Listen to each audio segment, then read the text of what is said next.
विद्यार्थियों, आज हम आनुवंशिकी के अंतर्गत दो कॉन्सेप्ट उत्परिवर्तन और घातकता के बारे में बात करेंगे। आइए देखते हैं उत्परिवर्तन क्या होता है। जीवों में अचानक होने वाले परिवर्तन, अचानक और आकस्मिक परिवर्तनों को उत्परिवर्तन कहा जाता है। कभी कभी ये परिवर्तन जीवों के लिए लाभदायक भी होते हैं कि कोई वंशानुगत बीमारियां चली आ रही होती है और उत्परिवर्तन के कारण वो समाप्त हो जाती है, और कभी कभी ये उत्परिवर्तन हानिकारक भी होते हैं। जीव में कोई गंभीर बीमारी उत्पन्न कर देते हैं या जीव की मृत्यु का कारण भी बनते हैं। अब जिन जीवों में उत्परिवर्तन होता है वो जीव उत्परिवर्ती जीव कहलाते हैं। अब उत्परिवर्तन की क्या विशेषता होती है? तो सबसे पहली विशेषता, उत्परिवर्तन अचानक होते हैं। उत्परिवर्तन जीव में किसी भी दिशा में हो सकते हैं, लाभदायी भी हो सकते हैं, हानिकारक भी हो सकते हैं। उत्परिवर्तन के कारण नए जातियों का विकास होता है। उत्परिवर्तन के कारण जीवों में नए अंगों की उत्पत्ति होती है। कुल मिलाकर उत्परिवर्तन जैव विकास में सहायक होता है। सिर्फ जनन कोशिकाओं में, गुणसूत्रों में और जीन्स में होने वाला उत्परिवर्तन स्थायी होता है और वंशानुगत होता है। ये है उत्परिवर्तन और इसके लक्षण। अब आज हम दूसरा कॉन्सेप्ट देख रहे हैं, घातकता या लिथेलिटी। इससे पूर्व हमने मेंडल के विचलन में अपूर्ण प्रभाविता और सहप्रभाविता देखी थी। ये मेंडल के विचलन का थर्ड कॉन्सेप्ट है, घातकता। डेविएशन इसलिए कहा कि वहाँ पर फिनोटाइप अनुपात 3:1 न रहकर 1:2:1 या जो भी प्राप्त होता है, मेंडल के नियमानुसार प्राप्त नहीं होता है, इसलिए इन्हें कहा गया मेंडल के नियम के विचलन। अब देखो घातकता क्या होती है।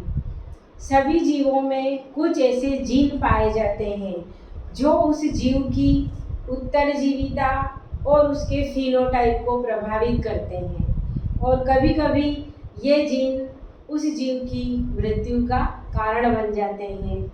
तो ऐसे जीन कहलाते हैं घातक जीन, और इन जीनों के कारण जो क्रिया हो रही है, जीव की मृत्यु हो रही है, इसको कहा जाता है घातकता। आइए घातकता को हम सिकल सेल एनीमिया के उदाहरण के द्वारा समझते हैं। अब देखिए, एक सामान्य जीन होता है कैपिटल HS। ये सामान्य जीन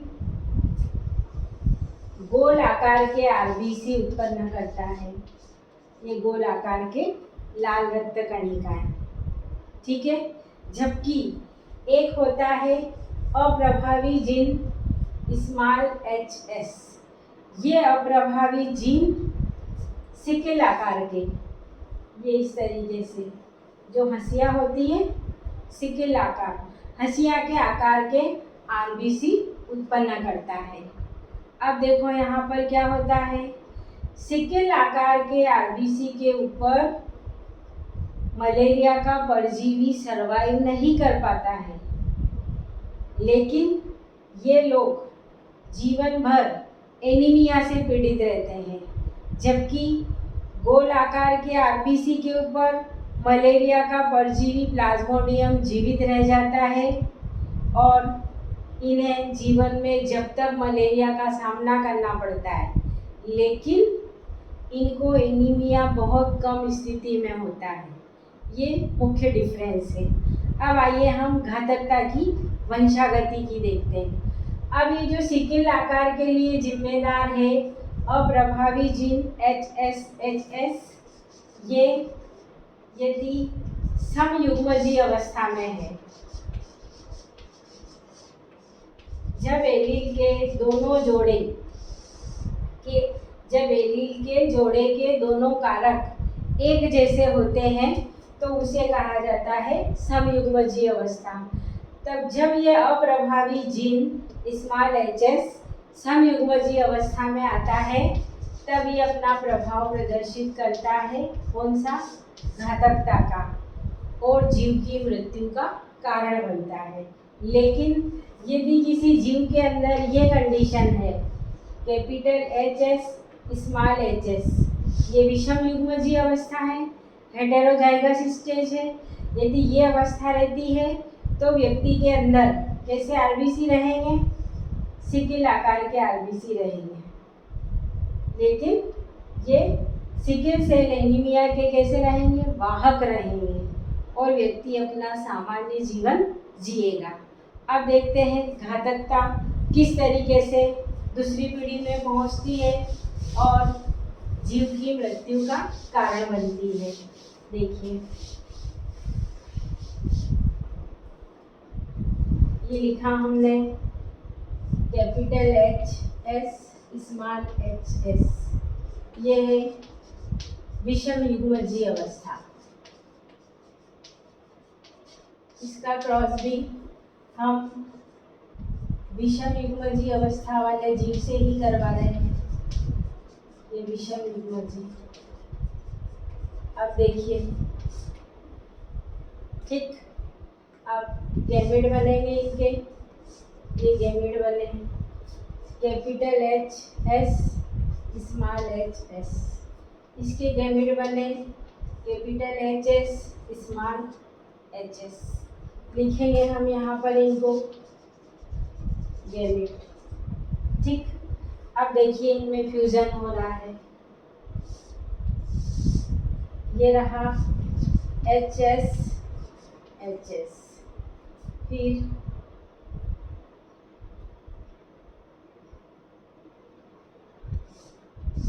इसका फ्यूजन इससे रहा capital H S small H S. अब इससे भी इस तरीके से लिखेंगे, फर्स्ट वाले का क्रॉस फर्स्ट वाले से, ये रहेगा capital H S small H S, विषम युग्मजीय अवस्था। इधर देखिए, सेकेंड वाले का क्रॉस सेकेंड वाले से एच एस, ये देखिए। अब यहाँ पर संतति कैसी होगी, देखिए, ये रहेगी सामान्य आरबीसी वाले जीव रहेंगे ये, इनको जीवन में कभी भी एनीमिया का सामना नहीं करना पड़ेगा। लेकिन सामान्य आरबीसी है तो इनको जब तक मलेरिया का सामना करना पड़ेगा, क्योंकि गोल आकार के आरबीसी पे मलेरिया का परजीवी प्लाज्मोडियम जीवित रह सकता है, सर्वाइव कर सकता है। अब इधर देखो, ये विषम युग्मजीय अवस्था में है, ये मरेंगे तो नहीं, लेकिन सिकल सेल एनीमिया के क्या होंगे, ये वाहक होंगे। ये इनके अंदर जो आरबीसी रहेंगे वो रहेंगे सिकल आकार के आरबीसी, ये हंसिया के आकार के, दात्र कोशिका और रक्तता। ठीक, अब ये वाला भी देखो विषम युग्मजीय अवस्था में है तो इसके भी कैसे रहेंगे, सिकल आकार के आरबीसी रहेंगे, ये भी वाहक रहेगा, सामान्य जीवन जिएंगे, लेकिन सिकल आकार के आरबीसी होने के कारण क्या होगा, जीवन भर एनीमिक रहेंगे, खून की कमी रहेगी। लेकिन एक फायदा ये रहेगा, इनको कभी भी मलेरिया नहीं होगा, क्योंकि सिकल आकार पे मलेरिया का परजीवी प्लाज्मोडियम सर्वाइव नहीं करता है। अब इधर देखिए, ये स्मॉल एच एस घातक जीन समयुग्मजीय अवस्था में तो सिर्फ वाहक रहा विषम युग्मजीय अवस्था में, लेकिन समयुग्मजीय अवस्था में ये क्या रहेगा, उस जीव की मृत्यु का कारण बनेगा और इसकी क्या हो जाएगी, यहाँ पर मृत्यु हो जाएगी।